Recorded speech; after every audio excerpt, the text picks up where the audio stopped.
First question, why does anything exist at all? And what does it mean to you that there is existence? And 2, I have been exploring the idea that evolution is a process by which God, some sort of eternal love source, differentiates and resumes its loving form via rules of what we now call evolution over an infinite stretch of time. Do you have any orientating or disorientating meta stories telling of this weirdness that is or apparently happening? So Ryan, firstly, we're not as a society, we're not sure about evolution. Like, evolution is something that we've invented and we don't really know how it works. And I sometimes think that everything that we've designed and thought about in science is only our particular current way of thinking. It doesn't actually resemble any form of truth. Like, the way that we measure things through science is because of our already fixed mindset. Like, I think there's so many other possibilities happening as well. But evolution seems like a reasonable idea. It seems like there's evolution. I've never personally seen evolution. I've heard people talk about it. I've heard stories about evolution, but I've actually personally never witnessed it happen in an animal. So I can't guarantee that evolution exists. It sounds very reasonable that we evolve to our circumstances. I've maybe seen it happen in personal characteristics with thoughts and with minds and with behaviours, like people have evolved and changed from their previous way of thinking. But when it comes to animals and plants, I haven't actually lived long enough to see it. I suspect all of us haven't. But from what science says and suggests, it seems like there is an evolution, that plants and trees and animals and birds and bees and dogs and humans have evolved. So it seems like we're an evolved mammal, but I have been told that. That's not actually something I've witnessed. So I'm an evolved mammal. That seems like a very logical idea. But notice that all ideas, everything that we think about, is already based on what we already think. And I think humans have a massive area missing in their thinking. I think there's so much more happening in this universe that we're not aware of because we're limited by our 6 senses, if you include mind as a sense. Like, our thinking is super limited. Like, even picking up people's energies is something that our society and our thought processes don't think about. But there's so much more detail happening than what we're aware of in this life. It's so much more complex and mysterious than what we realise.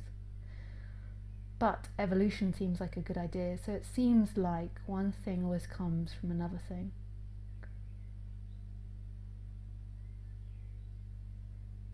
So it seems like the flower grows because the sun shines and the water rains. It seems like I grow, I form because of other things that I put inside of me, that my mind, my thought processes change because of what I put in, the food, and then the food comes out. The thought processes come out and then affect what's around me. So it seems like this never-ending chain of effect. So there's not one thing moving independently. It's like this never-ending story which you can trace back to the beginning of time. So you could trace back the movement of my hand, what I say, right back to the beginning of this existence, which seems endless. In my experience, it's just happening though. In my experience, it doesn't come from the past. It's not going to the future. In my experience and in your experience, it's simply happening here, innocently, freely. This speaking is simply appearing. These sights are simply appearing, these sounds are appearing, the image of the past is appearing, the emotions are appearing. And that feels like love, that feels like an orgasm right here, that it's all appearing from nothing, that it's all appearing from mystery and no place. So you say, why does anything exist at all? And I don't know why anything exists at all, but it's a happening. It's a happening. Why do you need to know why things exist at all?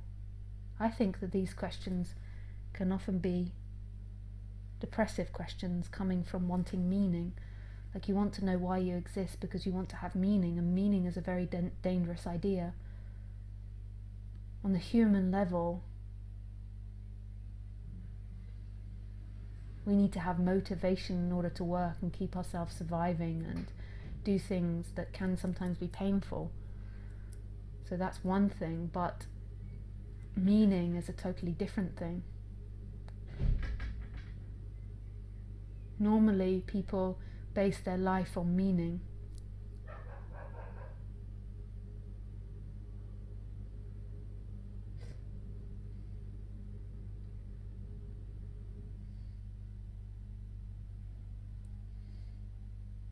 They base their life on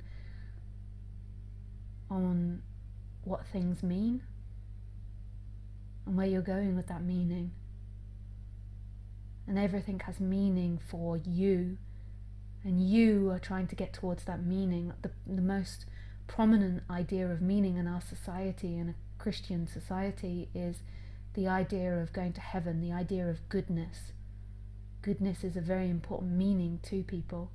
That you are moving towards goodness, that you have a family, that you get married, that you never have sexual indiscretions, that you have sex in the way that our society tells us that we're to have sex, that you do not watch pornography even though everything is like screaming pornography, like our advertisements, our society, the way we dress.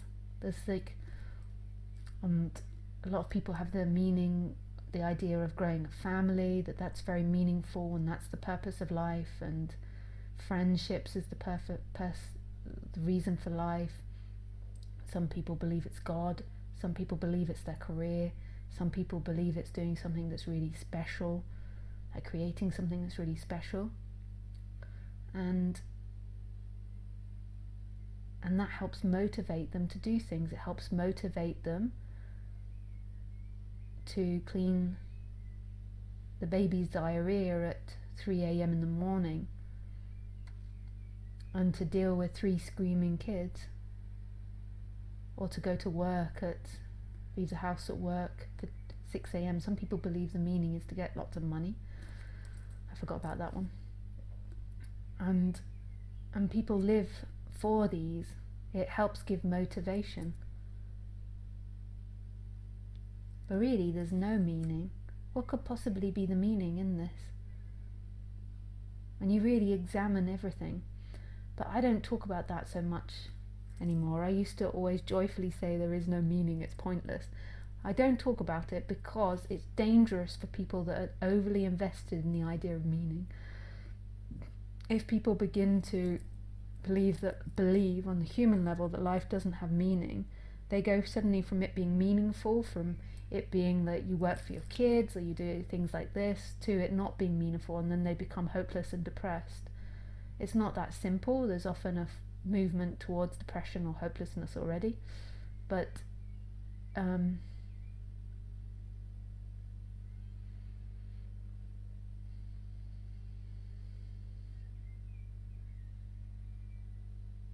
it's like they suddenly chuck everything out. But what could possibly be the meaning to this? The reason why it's meaningless is because if you really look at life, and this is something you can see in your life, everything is circular, it's not going anywhere. Meaning implies a finish point. So meaning implies that you get to some point and that you can keep things. So if you believe that meaning is family, it's like having children, always having family around you. But eventually that family is going to die out. and turn into something new. And if you really perceive that, then that will become to be have less meaning. If you see that goodness and badness aren't really reality, so if your meaning is to be good and to do good things, and you see that goodness and badness isn't a reality, like you're screaming about goodness and how you've got to do this and you've got to do that, and then you're tucking into a chicken fillet that's come from a factory farmed animal, or you're drinking a drink that comes from a plastic bottle that you then throw into the trash, or a plastic bag that then goes into the ocean and is eaten by a dolphin, or if you believe that career or doing something special, so say if you think that creating something really special is important, that will be amazing, and then you'll create something special and everyone will appreciate you, but then that special thing will begin to transform into something else, and something new will come about. Somebody else will invent something new, and your specialness will begin to be forgotten. So then you'll have to think, okay, I've got to create something more meaningful. The same with money. Money is just something we invented as humans, and it's not a real thing. So if you base your life on money, one day you will realize that you can't take the money to the grave. You can't take it with you. So you accumulate all this money, you sit on the nest and you work so hard, and then you get told that you're dying, and you're like, okay, I've got to take it into heaven. You don't get to keep it. When you begin to see that everything's circular, then where is meaning? What is the meaning of this? And you begin to see it's all meaningless. The meaning was an idea that we made up on the human level, and it doesn't actually mean anything. Nothing means anything. Sofa doesn't actually mean that's what it is. Human doesn't actually mean what it is. Your name doesn't actually mean what you are. Computer doesn't actually mean what it is. When you begin to see that, then this mystery takes over. That this is very mysterious.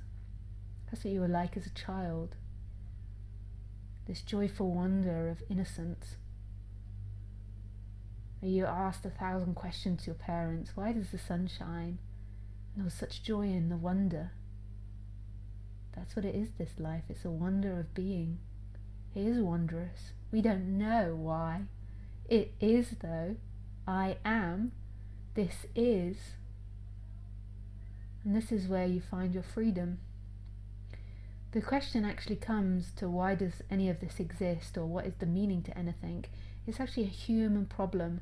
It's actually about you trying to find your position on the human level in this life, and it's got nothing to do actually with the big existential question of life. It's actually you're trying to work out what direction to go into. It's actually a human problem. So just become aware of that it's a human problem, and just see what it is that body enjoys doing and wants, and then go for that. Move towards that. That's how God writes this in. Just be brave to follow what your body wants. And if that's Kentucky Fried Chicken, which is very bad, then that's what it wants. I would recommend against that because I'm an animal lover, but if that's what it wants, that's what it wants.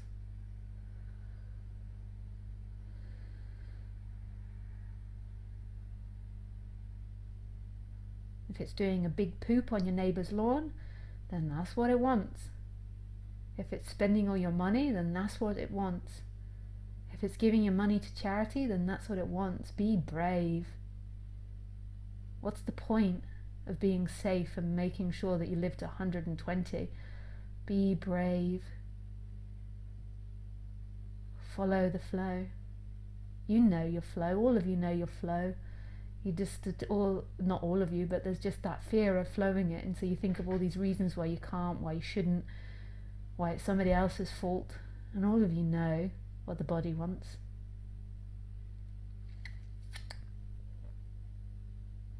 And the flow in this moment is the way life is writing things.